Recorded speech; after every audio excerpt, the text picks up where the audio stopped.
Hello, कैसे हैं आप लोग।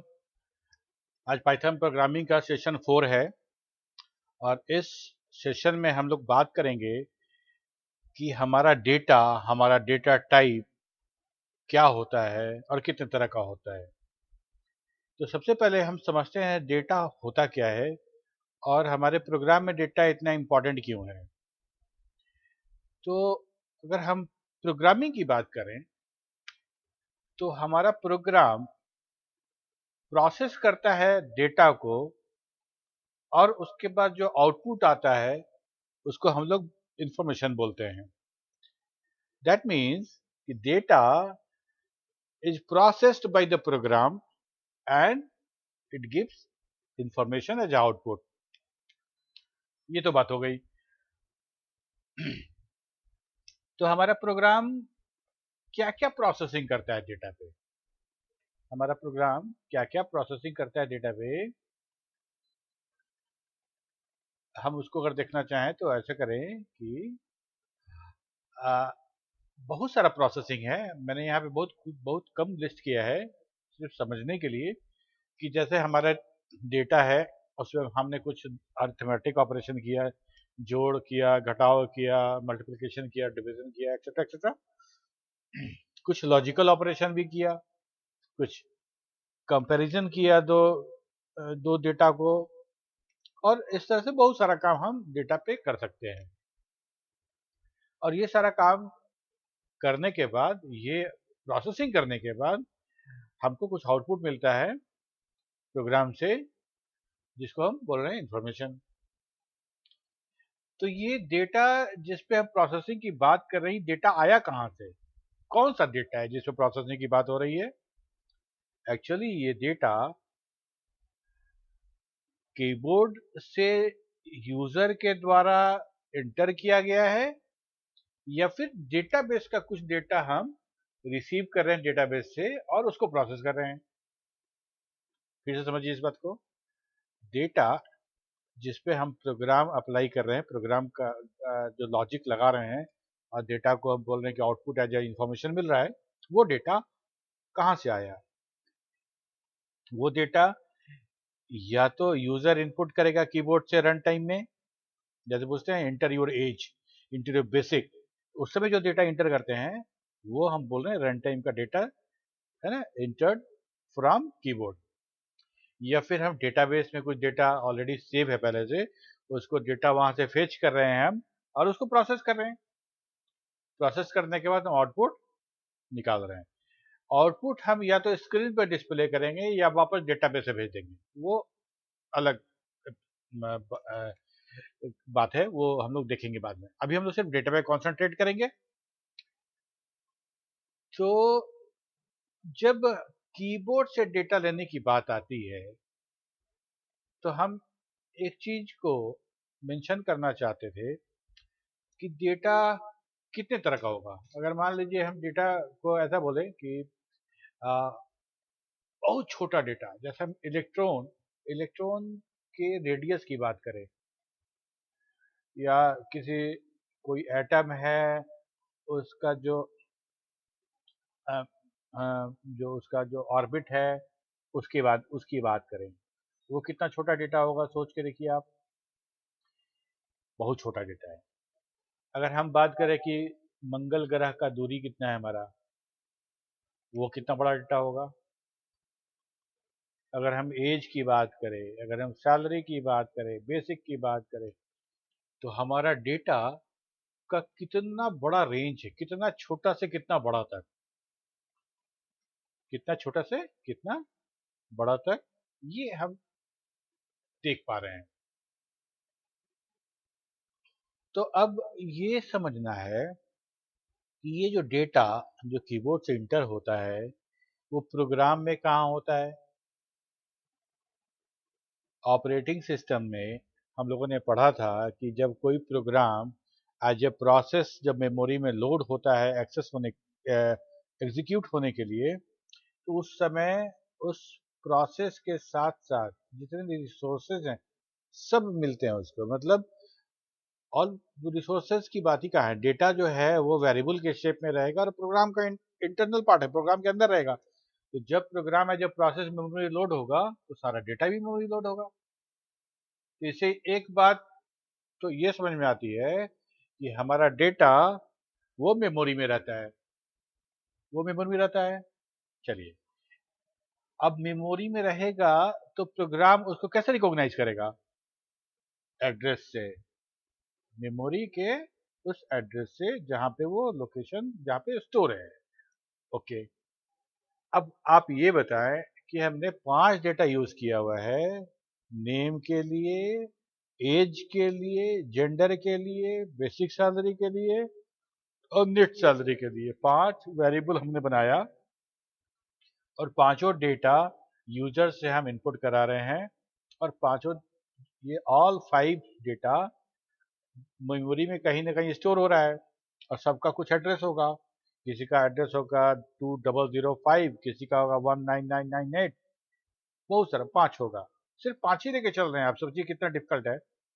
इस 5 डेटा को प्रोसेस करने के लिए हमको उस पांचों मेमोरी को जो याद रखना पड़ेगा। अभी हमको एज के बारे में प्रोसेस करना, उसको वैलिडेट करना है कितना एज है, तो हमको याद कर रखना पड़ेगा कि वहां कितना में सेव हुआ। और that also is not possible. क्यों?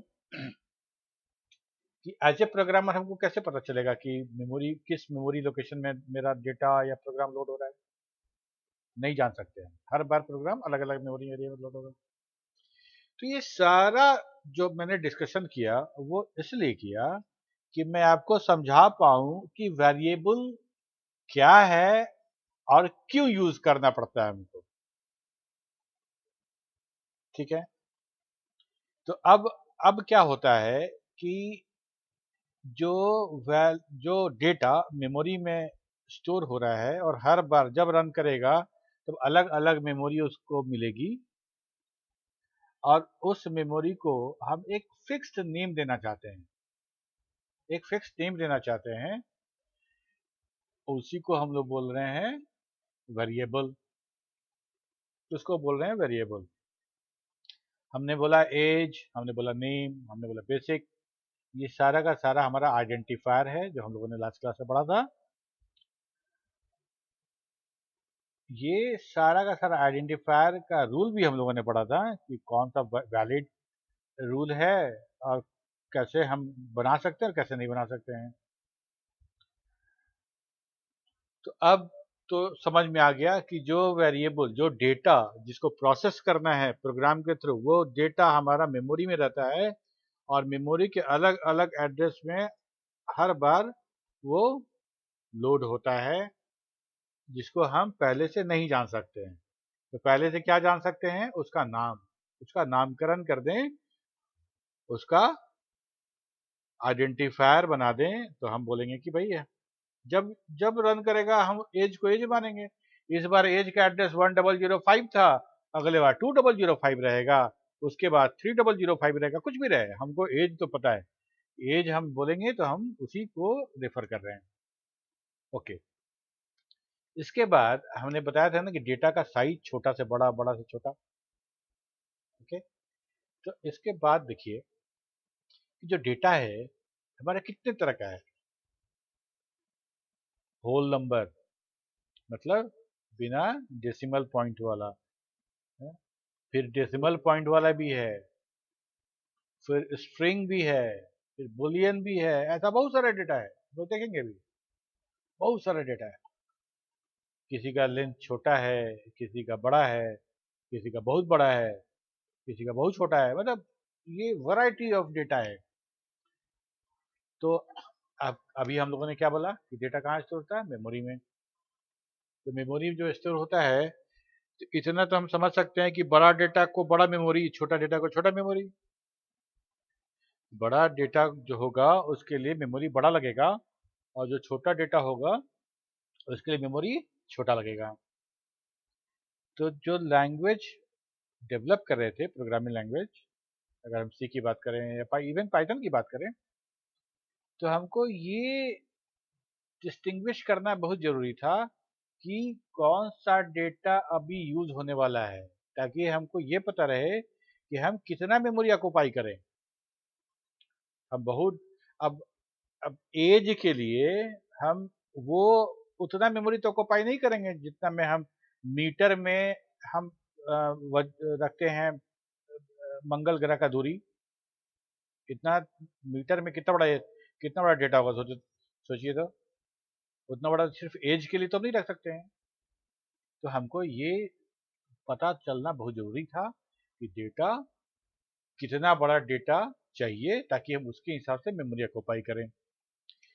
जब ये बात आई तब हमारा ये डेटा टाइप इंट्रोड्यूस हुआ। अलग अलग डेटा टाइप, उसका नेचर अलग अलग, उसका मेमोरी साइज अलग अलग। तो हमको डेटा टाइप इसलिए पढ़ना है कि हम जान सकें कि कितने तरह का डेटा यूज होता है, और कंपाइलर या इंटरप्रेटर ये जान सके कि भाई अगर ये इंटीजर है तो हमको कितना मेमोरी ऑक्यूपाई करना है, और फ्लोटिंग पॉइंट है तो कितना मेमोरी ऑक्यूपाई करना है। Okay.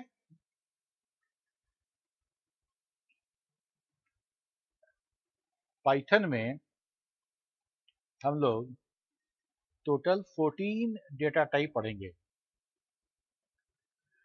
Okay. Integer, int, float, complex, bull that is a boolean, str that is a string, bytes, byte array, range, list, tuple, set, trojan set, dictionary and none। Okay. अब हम बात करते हैं integer की। Integer या float या किसी data का टाइप, देखिए पाइथन में हम लोग बोलते हैं पाइथन बहुत इजी है। क्यों इजी है? पाइथन इसलिए इजी है कि हमको जैसे सी में, जावा में, सी प्लस प्लस हम लोग को याद रखना पड़ता था कि कौन सा जो डेटा टाइप है उसका रेंज क्या है, मेमोरी कितना ऑक्यूपाई करता है, ये सारा था वहाँ पे इशू। यहाँ पे वैसा इशू नहीं है। यहाँ पे आपसे कोई पूछेगा नहीं कि भाई इंटीजर कितना जगह लेता है और इसका रेंज क्या है, और फ्लोट कितना लेता है उसका रेंज क्या है, कोई नहीं पूछेगा। इसलिए कि ये यूजलेस है, पाइथन में ये यूजलेस है। हम लोग देखेंगे क्यों यूजलेस है, उसको भी समझेंगे। ठीक है।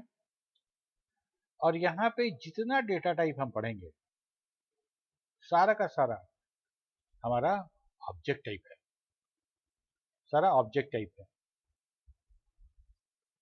ठीक है।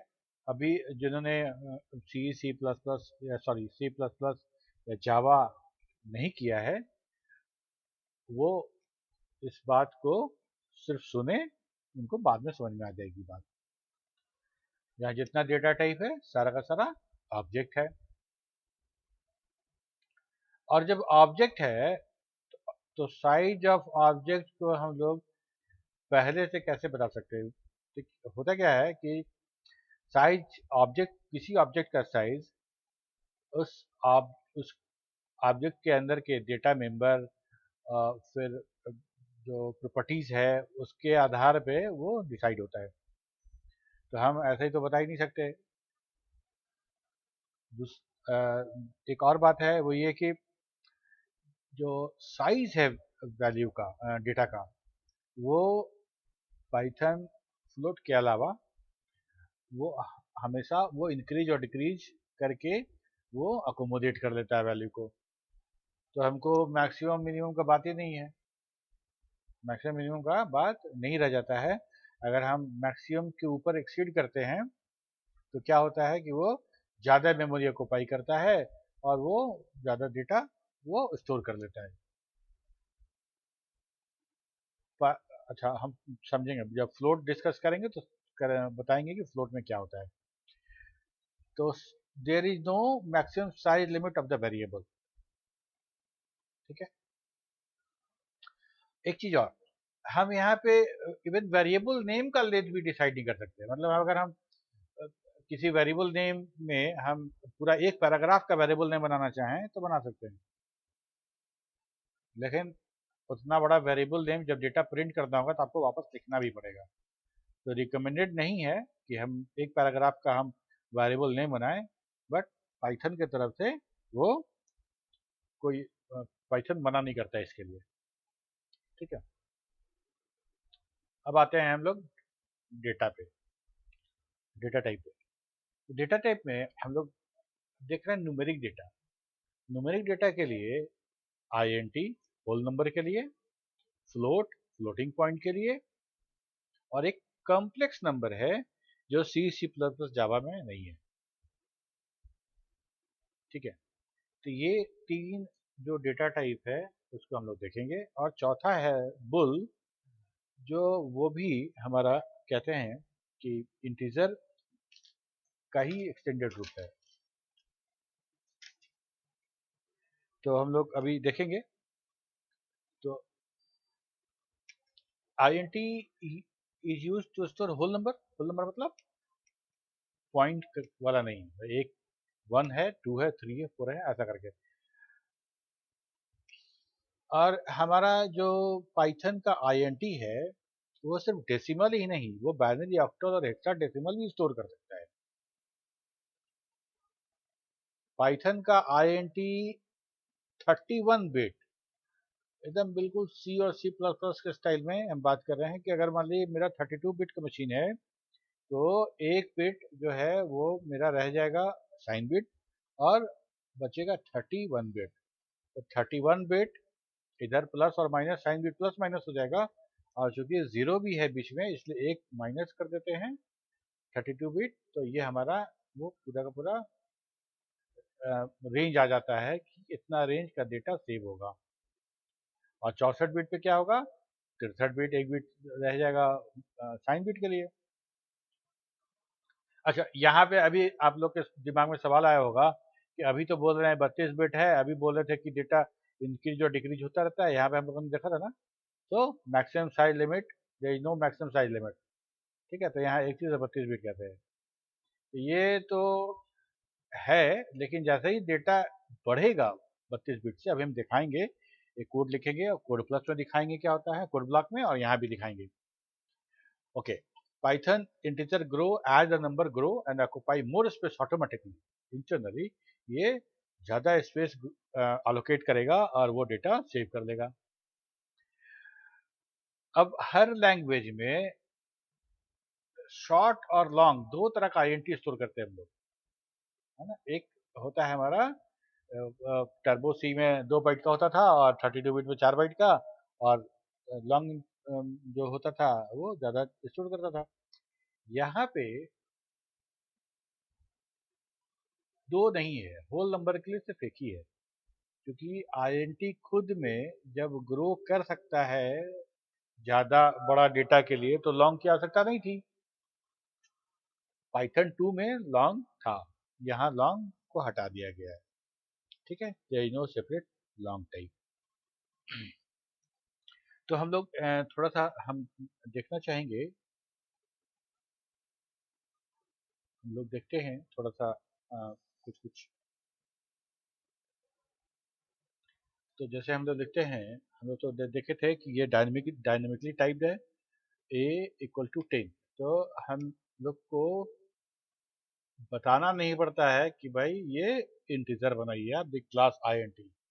ध्यान देने का बात ये है कि जो हम टाइप ए किए तो उसमें आया क्लास int। जब क्लास की बात आ रही है, इसी को बोले थे कि सारा का सारा डेटा टाइप ऑब्जेक्ट टाइप है। ए जो है हमारा, that is the object of int class. जब क्लास int का ए ऑब्जेक्ट हो गया तो साइज की बात कैसे कर सकते हैं। ठीक है, एक चीज और देखते हैं हम लोग, import sys dot int underscore info। अब ये आता है बीट पर डिजिट 15 और size of digit 2। Size of digit 2 जैसे हम लोग सी में यूज करते थे। बीट पर डिजिट का मतलब है कि number of bits held in each digit. Python integer are stored internally in 2 to the power bit per digit, 2 to the power 15 पर डिजिट के लिए इंटरनली स्टोर करता है। और जो हमारा जो साइज इन बाइट है वो है सी टाइप का है, use to represent a digit. ठीक है, अच्छा, अब हम इसका मैक्स साइज देखते हैं, जो हम लोगों ने बोला ना 31 बिट वाला। तो हम लोग देखते हैं sys डॉट मैक्स साइज। ये मैक्स साइज है टू टू अच्छा ठीक है, 2 14 74 83 6 4 7 32 बिट मशीन है। अच्छा, हम देखते हैं 2 to the power 31 -1 ये कितना आता है। इतना ही आना चाहिए, बिल्कुल उतना ही आया।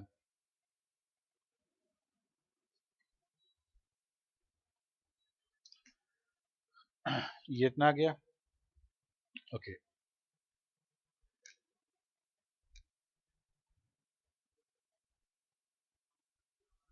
अच्छा, इसको ऐसा करते हैं कि हमको तो पता है कि 32 बिट का मेरा मशीन है, 31 बिट यूज कर लिया और इतना हो गया।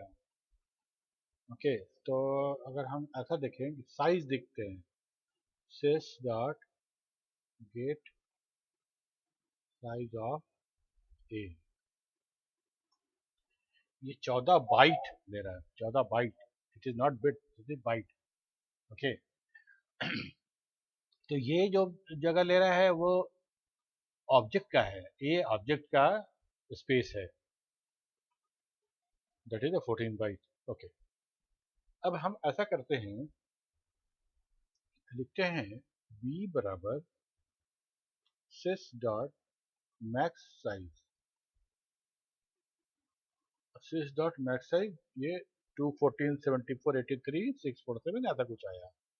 ठीक है, तो अगर हम ऐसा करें कि हम मैक्स साइज डेटा स्टोर हो गया बी में। ओके, अब हम देखते हैं B dot bit underscore length, ये हमको बिट लेंथ दिखाएगा, दैट इज 31। ओके, 21 बिट लिया और डेटा मैक्स साइज स्टोर कर लिया 2 14 74 83। अब क्या होगा अगर बी में बी का वैल्यू बढ़ाया जाए, बी का वैल्यू अगर हम बढ़ाएंगे तो क्या होगा, बढ़ा के देखते हैं।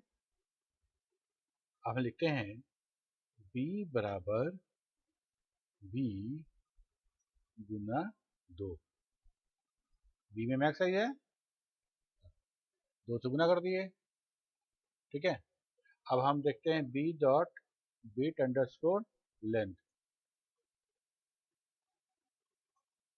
32 बिट हो गया। ठीक है, तो दुगना करने के लिए आगे एक और 2 बढ़ जाएगा बिट, तो गुना कर देंगे। तो मेरा अब 32 बिट ले रहा है।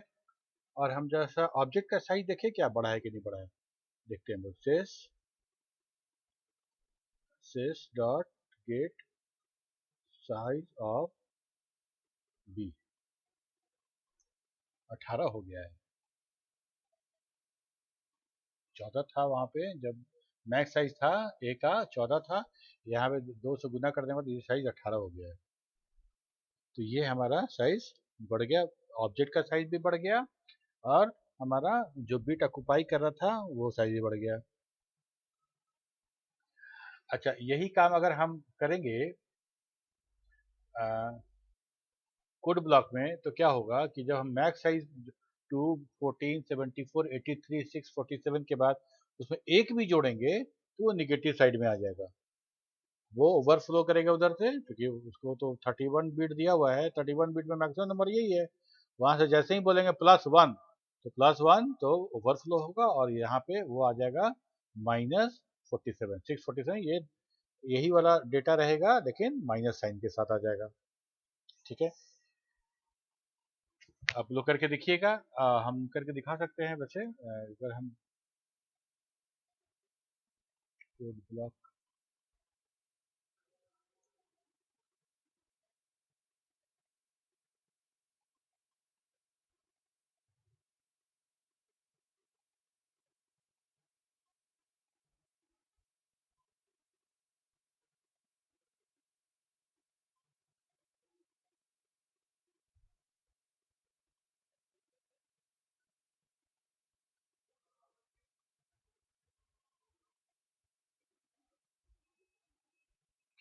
यहाँ से कॉपी होगा, वहां से कॉपी नहीं हो सकता। -1 कितना आएगा। ठीक है, इसको यहाँ से कॉपी कर लेते हैं, तो कोड ब्लॉक में हम लोग पेस्ट करेंगे। ओके, कोड ब्लॉक में आइए, न्यू में एमपी फाइल, यहाँ पे लिखते हैं हम लोग हैश इनपुट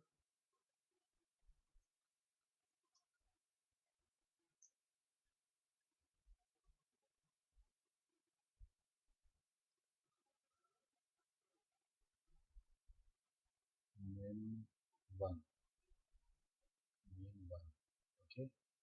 यहाँ पे फिर हुआ int main,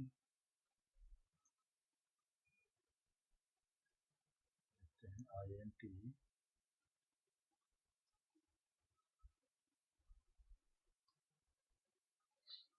बराबर printf,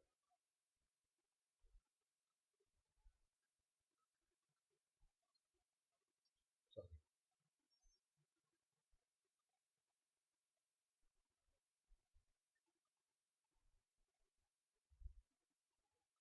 b।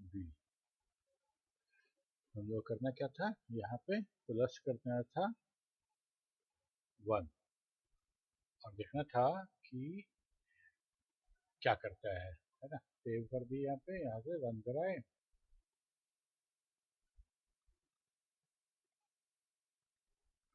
ये देखिए माइनस हो गया, ये माइनस हो गया। ठीक है, तो ये अकोमोडेट नहीं कर पाए, इसको बंद कर देते हैं। तो ये हमारा नंबर जो था int वो उसको कर ले रहा है। वापस हम लोग आते हैं। ठीक है, इसके बाद तो साइज वाला तो बात समझ में आ गई कि साइज हमारा चूंकि ऑब्जेक्ट का साइज है, डेटा का साइज है नहीं, तो हम इसलिए उसके लिए बॉदर नहीं करेंगे। एक पाइथन प्रोग्रामर के लिए वेरिएबल के केस में न तो आपको डेटा टाइप डिफाइन करना है, न डेटा टाइप के बारे में याद रखना है कि उसका साइज क्या होता है, उसका रेंज क्या होता है, एक्सेट्रा एक्सेट्रा, ये आपको ध्यान नहीं रखना है। आपको सीधे प्रोग्रामिंग पे ध्यान देना है और ये हो जाएगा। और इतना बताने के पीछे रीजन यही था कि आप लोग एकदम इस बारे में समझ जाएं कि क्यों हम बोलते हैं कि डेटा टाइप के बारे में हमको नहीं जानना है। ओके, अब कहते हैं कि हमारा जो पाइथन का जो इंटीजर वेरिएबल है वो हमारा डेसिमल के साथ साथ बाइनरी, ऑक्टल, हेक्सा सब स्टोर करके रखता है। ठीक है, तो कैसे रखता है अगर हम देखें तो देखते हैं नम बराबर 10 तो लिख दिए, हो गया नम। ओके, अगर हम लिखते हैं नम बराबर 0, बी कैपिटल या स्मॉल कुछ भी हो सकता है, उसके बाद 0 0 1 1। ओके, तो अब देखें तो नम क्या है, नम है 3। ठीक है, तो ये जो 0 भी है that is for binary, that is for binary. हम इसको अगर हम ऑक्टल लिखना चाहें तो कैसे लिखेंगे, कैप 0 होगा पहले, फिर स्मॉल या कैपिटल ओ, उसके बाद कुछ भी ऑक्टल नंबर। ठीक है, नम प्रिंट करें 83।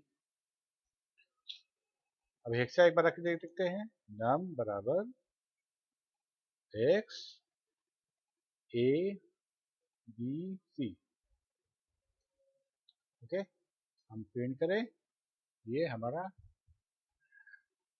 ठीक है, एक सवाल जो आया होगा दिमाग में कि नम जब प्रिंट कर रहे हैं तो वो डेसिमल क्यों प्रिंट कर रहा है, जब हम उस पर रख रहे हैं दूसरे बेस का नंबर, बाइनरी रख रहे हैं, ऑक्टल रख रहे हैं और हेक्सा रख रहे हैं, और जब हम नम को प्रिंट कर रहे हैं या फिर हम प्रिंट करें ऐसा प्रिंट कमांड से, तब भी वो हमको डेसिमल ही दिखा रहा है। तो ये इसलिए हो रहा है कि हमारा जो int वेरिएबल है वो प्रिंट करेगा हमेशा, वो हमको जो रिटर्न करेगा वो हमेशा डेसिमल डिजिट रिटर्न करेगा, जो हमेशा डेसिमल ही रिटर्न करेगा। ठीक है, तो होता क्या है कि INT object internally store number of different base कर सकता है, but always show decimal value. तो हम क्या करेंगे अगर हमको अलग अलग बेस में नंबर देखना हो तो? ठीक है, ये जो डेसिमल तो दिखाएगा नहीं, ये तो बाइनरी, ऑक्टल और हेक्सा दिखाएगा नहीं, तो हम कैसे देखेंगे? तो देखने के लिए अलग अलग से लाइब्रेरी फंक्शन है। जैसे एक फंक्शन है बिन। बिन के अंदर अगर हम बाइनरी नंबर पास करें, जैसे था ना 0B0011, ये नंबर अगर हम पास करें तो हमको ये दिखाएगा बाइनरी नंबर। पर ये तो बाइनरी था, मतलब हम लिखते हैं बाइनरी के अंदर हम लिखते हैं 3, ऐसे लिखते हैं, तो हमको दिखाएगा कि बाइनरी नंबर है। ठीक है, बाइनरी के अंदर हम लिखते हैं 64, ये डेसिमल 64 है, तो ये दिखा रहा है। इतना ही नहीं, बाइनरी के अंदर आप हेक्सा भी लिख सकते हैं, 0x, और लिख देते हैं हम लोग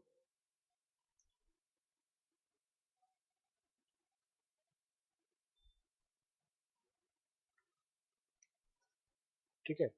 तो बिन फंक्शन के अंदर आप किसी बेस का नंबर दें, वो उस नंबर को बाइनरी में चेंज कर देगा। ठीक उसी तरह से हमारे पास OCT है ऑक्टल के लिए। ऑक्टल में अगर हम हेक्सा दे रहे हैं तब भी वो ऑक्टल में बदल देगा। ऑक्टल के अंदर अगर हम डेसिमल दे रहे हैं उसको भी वो ऑक्टल में बदल देगा। उसके इसके बाद एक हेक्सा डेसिमल के लिए हमारे पास हेक्स है। ठीक है, इसको हम देंगे तो ये हेक्सा डेसिमल में हमको नंबर देगा। इसके अंदर हम किसी भी फॉर्म में नंबर दे सकते हैं।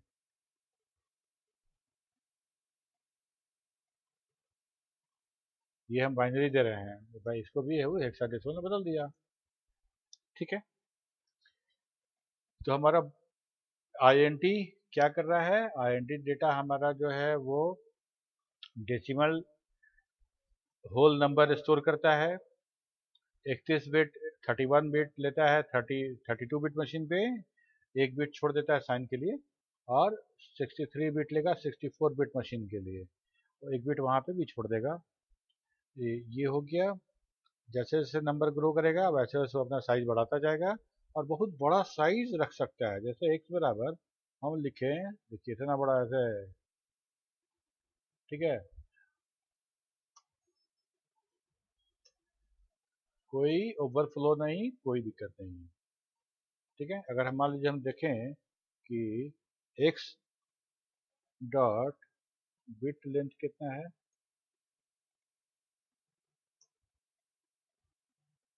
सॉरी ये 256 बिट ले लिया। अभी एक हम लोग 31-32 का बात कर रहे थे, देखिए 256 बिट इसको लग गया है इसको स्टोर करने में। ठीक है, अगर मान लीजिए हम देखें sys dot get size of x, ठीक है, तो ये 48 बाइट हो गया।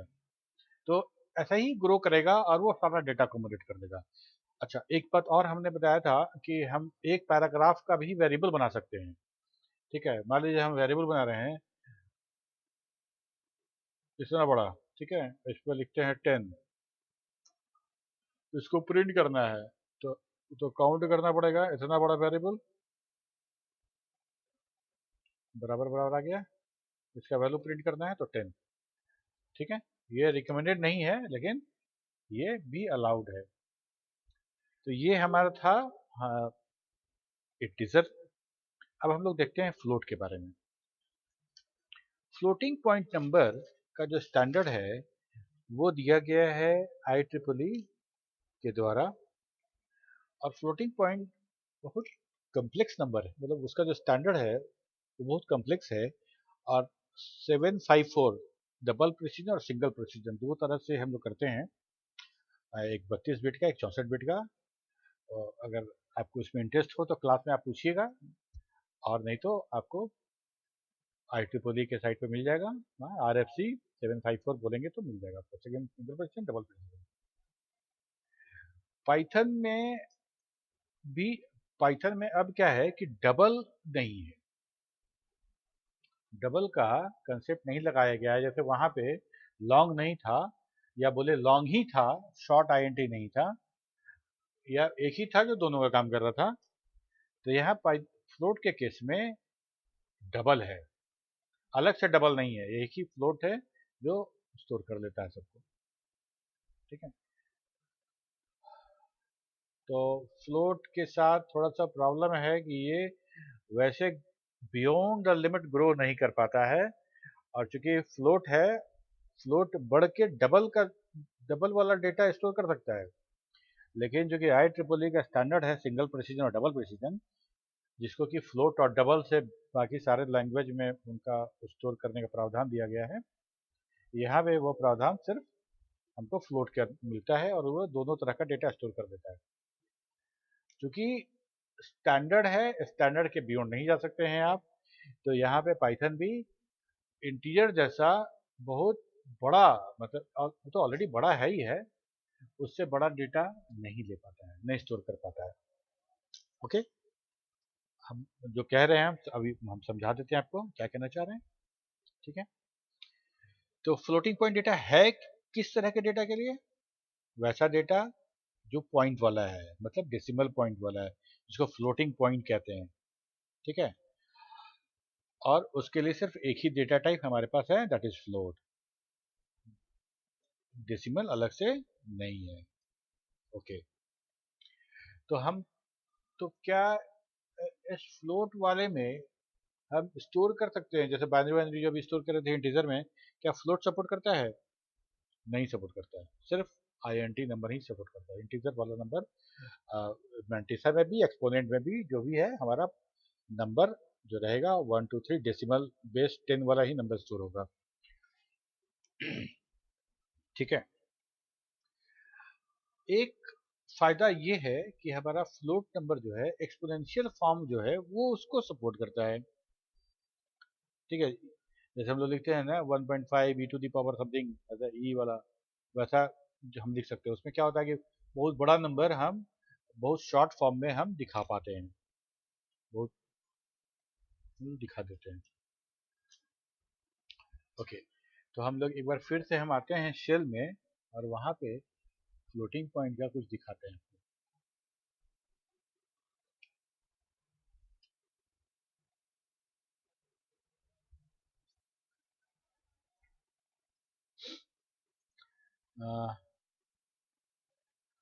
sys dot float underscore info,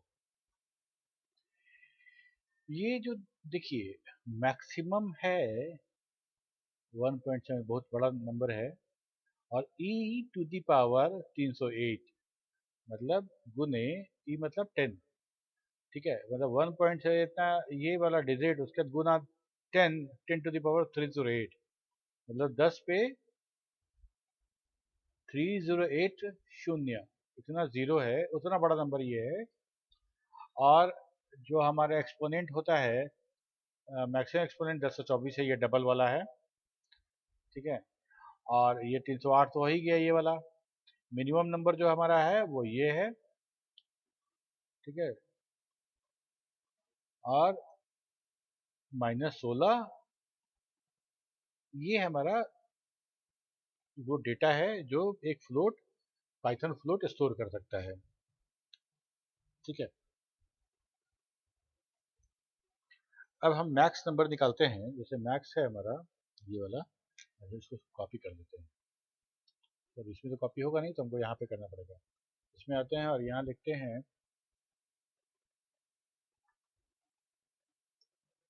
import cess, तो लिखते हैं हम लोग sys dot float underscore info, ये आ गया। ये मैक्स नंबर है, ये हम लोग यहाँ से कॉपी करते हैं और इसको किसी वेरिएबल स्टोर करते हैं, है ना। लिखते हैं नम बराबर, ठीक है, नम प्रिंट करते हैं, आ गया, सही है। तो ये मैक्सिमम नंबर है, इससे इस नंबर से ज़्यादा क्या स्टोर हो पाएगा, चलिए करके देखते हैं। इसको कॉपी करते हैं यहाँ से और 7 के बाद 1 लिख देते हैं, ठीक है। अब हम नम को प्रिंट करते हैं, नहीं आया ना 7 1, 3157 1 नहीं आया। ओके, तो थोड़ा सा और बड़ा नंबर देते हैं, ये नहीं लिया नंबर, ठीक है, 7 1 यहाँ पे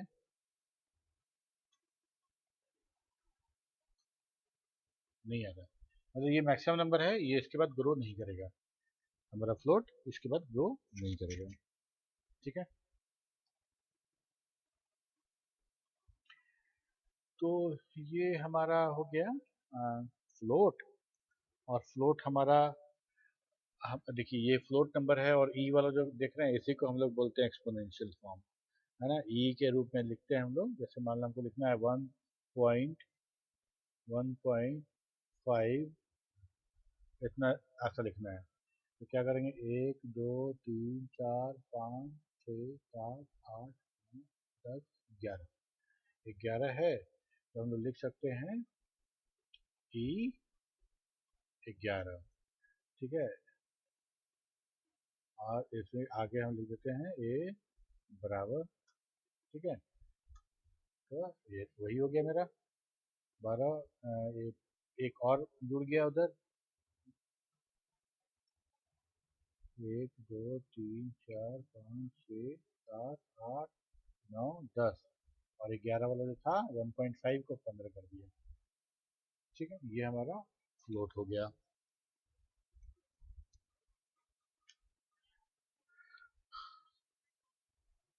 फ्लोट में तो और कुछ नहीं था, फ्लोट में तो हम लोग डबल रेंज देख लिए, उसका ये देख लिए कि इससे ज़्यादा स्टोर नहीं कर सकता है, और ये बाइनरी और दूसरा का बेस का नंबर स्टोर नहीं करता है, तो नहीं है फ्लोट में, ठीक है। तो अब हम लोग आते हैं वापस, तो फ्लोट के बाद है हमारा complex number. Complex number generally हम लोग को यूज़ नहीं आता है जब तक आप किसी साइंटिफिक या मैथमेटिकल कुछ नहीं कर रहे हो। कॉम्प्लेक्स नंबर जो होता है वो a प्लस बी जे के फॉर्म में होता है, जहाँ जे का वैल्यू रूट अंडर -1 होता है, या जे स्क्वायर बराबर -1 भी बोल सकते हैं उसको, ठीक है। तो ये इसमें जो ए वाला जो पार्ट है, पहले वाला जो पार्ट है, उसको हम लोग रियल पार्ट बोलते हैं, और बी वाला जो पार्ट है जो जे के साथ है, उसको हम लोग इमेजिनरी पार्ट करते हैं। तो मैथ में ए प्लस बी आई लिखा रहता है इमेजिनरी फॉर आई, लेकिन यहाँ आपको जे ही लिखना है, तभी पाइथन रिकॉग्नाइज करता है, ठीक है। अच्छा, तो ए और बी, जे तो हो गया कि भाई जे बराबर हो गया रूट अंडर -1, तो ये तो अलग हो गया, तो बी के साथ गुना हो जाएगा। तो ए और बी कौन सा डेटा होगा, तो ये पॉइंट वाला भी हो सकता है और होल भी हो सकता है, पॉइंट भी हो सकता है, होल भी हो सकता है, मतलब इंटीजर भी हो सकता है और फ्लोट भी हो सकता है, ओके। अब यहाँ पे कि भाई जैसे हम लोग इंटीजर में देखे थे कि सारा का सारा बेस का डेटा ले रहा था, तो कम्प्लेक्स नंबर क्या लेगा, तो कम्प्लेक्स नंबर का जो रियल पार्ट है वो एक्सेप्ट कर सकता है, वो एक्सेप्ट कर सकता है बाइनरी ऑक्टल और हेक्सा, बट ये जो जे के साथ जो लगा हुआ है इमेजिनरी पार्ट, ये एक्सेप्ट नहीं करेगा, ये एक्सेप्ट नहीं करेगा, ठीक है। तो ये हमारा हो गया कम्प्लेक्स नंबर। और कम्प्लेक्स नंबर का एक हम करके देखें आपको, कम्प्लेक्स नंबर कैसा होता है दिखाते हैं, हाँ इसमें दिखाते हैं। तो कॉम्प्लेक्स नंबर में हम लोग को करना क्या रहता है, हम लोग लिखते हैं नम बराबर 15 15 प्लस 10j। ओके, हम लिखते हैं टाइप नम क्लास कॉम्प्लेक्स, कॉम्प्लेक्स हो गया, ठीक है। और नम तो हो गया, अब नम वन बनाते हैं। नम वन बराबर 20 प्लस 15j। ओके, अब लिखते हैं नम टू बराबर नम वन प्लस नम, और नम टू को प्रिंट करते हैं। फर्स्ट क्लास, मतलब कॉम्प्लेक्स नंबर स्टोर भी हो रहा है, उस पर ऑपरेशन भी परफॉर्म हो रहा है, ठीक है। वैसे गुना भी हो सकता है, हम लोग कुछ जब कोई भी ऑपरेशन कर सकते हैं। नम टू बराबर नम गुना नम वन नम टू, ठीक है। इसमें दो एट्रीब्यूट है, जिसको बोलते हैं रियल एंड इमेज, इमेजनरी के लिए रियल। कहने का मतलब है कि जैसे हम नम लिखेंगे नम टू डॉट रियल, तो हमको रियल पार्ट बताएगा। लिखेंगे नम टू डॉट इमेजनरी, तो हमको इमेजनरी पार्ट बताएगा, ठीक है। ये नॉर्मली कुछ मैथमेटिकल हो और वैसे ही तभी यूज़ होता है। और हम लोग वापस आते हैं, तो हमारा कॉम्प्लेक्स हो गया। कॉम्प्लेक्स के बाद है बुल। बुल जो है वो हमारा बूलियन डेटा टाइप के लिए, जहाँ ट्रू और फॉल्स यूज़ करते हैं, वहाँ पे जहाँ ट्रू और फॉल्स यूज़ करते हैं उसके लिए हमारा बूलियन है। बूलियन को बोलते हैं ना सब type of integer in the Python. ये मतलब पाइथन में हम लोग बोलते हैं कि इंटीजर का सब टाइप है, और उसका वैल्यू क्या होता है, ट्रू एंड फॉल्स। ट्रू का टी बड़ा, फॉल्स का एफ बड़ा। ऐसा ट्रू फॉल्स लिखेंगे तो एरर आएगा, ये नहीं होगा, यही होगा, ठीक है। क्यों बोलते हैं इसको कि ये हमारा आईएनटी का सब टाइप है, चलिए देखते हैं। अगर हम लिखते हैं ए बराबर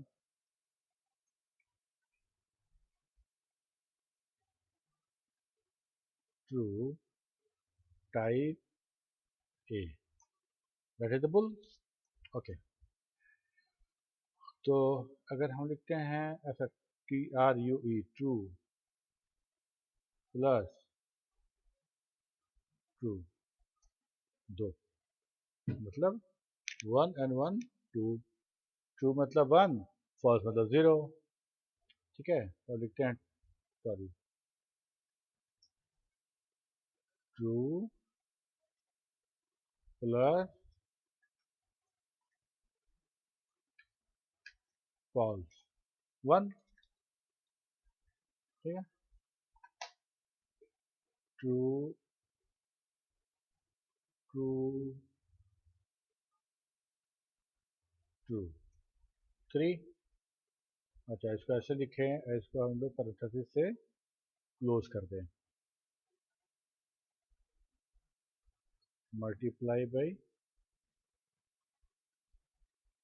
2 6, ठीक है। तो ये हमारा जो है, इसलिए बोलते हैं कि ट्रू फॉल्स। ट्रू मतलब 1, फॉल्स मतलब 0, और ये 1 और 0 क्या है, हमारा आईएनटी है। तो इंटरनली ये एक्सटेंड करता है हमारा इंटीजर क्लास को, ठीक है। इसके बाद हम लोग देख लेते हैं थोड़ा सा स्ट्रिंग को। स्ट्रिंग में बहुत बड़ा है, स्ट्रिंग हमारा, स्ट्रिंग में बहुत सारा ऑपरेशन है, तो अभी पूरा नहीं देखेंगे हम लोग, अभी थोड़ा सा देखेंगे। स्ट्रिंग क्या है, सीक्वेंस ऑफ कैरेक्टर है।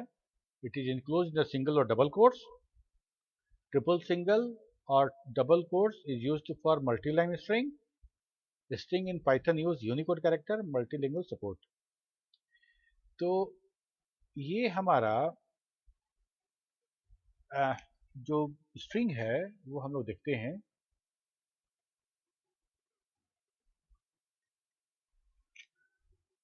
जैसे हम बात करें कि हम लिखते हैं नेम बराबर अमर, टाइप नेम श्रेया। ठीक है, अगर हम यही लिखते नेम बराबर अमर, क्योंकि अगर आप सी प्लस प्लस जावा से हैं तो आपको डबल कोट्स का आदत होगा।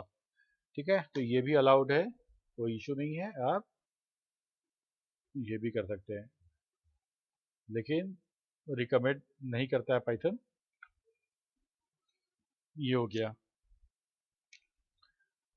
इसके अलावा हम लोग बात करते हैं कि अगर हमको मल्टी लाइन करना है तो यूज़ करते हैं हम लोग ट्रिपल ट्रिपल सिंगल कोट्स या triple double quotes. Multi line का मतलब क्या हुआ, जैसे देखें हम लिखते हैं नेम इक्वल टू, ऐसा लिखते हैं 1 2 3, यहाँ लिखते हैं दिस इज माई, नीचे लाइन में आए दिस इज माई कंट्री। ठीक है, ठीक है, तो ये चूंकि ऐसा आया slash slash N slash C slash T tab के कारण, अगर हम इसको प्रोग्राम लिख के करें तो बिल्कुल वैसा ही दिखेगा जैसे यहाँ पे हम दिखाते हैं आपको।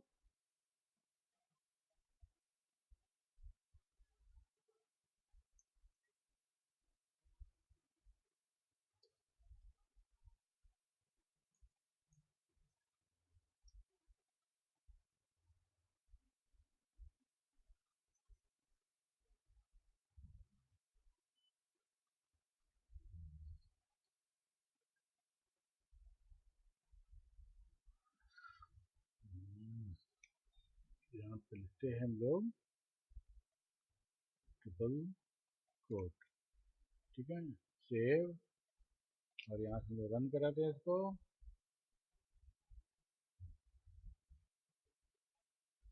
सॉरी, प्रिंट तो किया ही नहीं था ना।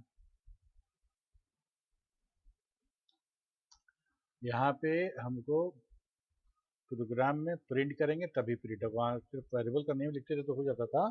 यहाँ पे ऐसा नहीं होगा, हमको प्रिंट कमांड यूज़ करना पड़ेगा, प्रिंट फंक्शन कॉल करना पड़ेगा हमको। ओके, अभी हम बात करेंगे इसके बारे में। Save, this is my country, ये 2 लाइन में है, ये मेरा हो गया। ठीक है, ये प्रोग्राम हमारा। और जैसे इसमें हम लोग को क्या क्या और देखना है, इसमें हम लोग को कुछ मेथड्स देखने हैं, फिर हम लोग को स्ट्रिंग स्लाइसिंग देखने हैं, बहुत इंपॉर्टेंट है और बहुत मज़ेदार भी है। और ट्रिपल जो ट्रिपल सिंगल कोट्स है उसका एक और फीचर हम दिखाएंगे आपको। वो एक फीचर है, जैसे जो हम लोग स्केप जो स्केप सीक्वेंस देखते हैं, स्केप मार्क देखते हैं, तो वो तो है ही है, तो उतना उस एक शॉर्टकट है। जैसे मतलब हम लिखते हैं नेम बराबर सिंगल 3 सिंगल कोट्स लिए, उसके लिखते हैं माई नेम इज पुष्कर राज। ठीक है, तो एक पूरा नेम के अंदर में एक डबल कोट्स के अलग से एक टेक्स्ट है, इसके लिए हमको इसका सीक्वेंस यूज़ करना पड़ता है और स्लैश और ये लगा के। लेकिन सिंगल कोट्स में एकदम ये शॉर्टकट है, इसको याद रखना भी आसान है, यूज़ करना भी आसान है। ठीक है, ठीक है, एकदम जैसे भी प्रिंट करें हमको ये हमको मिल जाएगा जो हमको चाहिए। मैं निवेश पुष्कराज, ये पूरा का पूरा टेक्स्ट है और बीच में हम दिए हुए डबल कोट्स की जगह हम सिंगल कोट्स भी यूज़ करेंगे, कोई बात नहीं है। यहाँ पे अगर हम लिखें सिंगल कोट्स लिखें वो भी कोई इशू नहीं करेगा।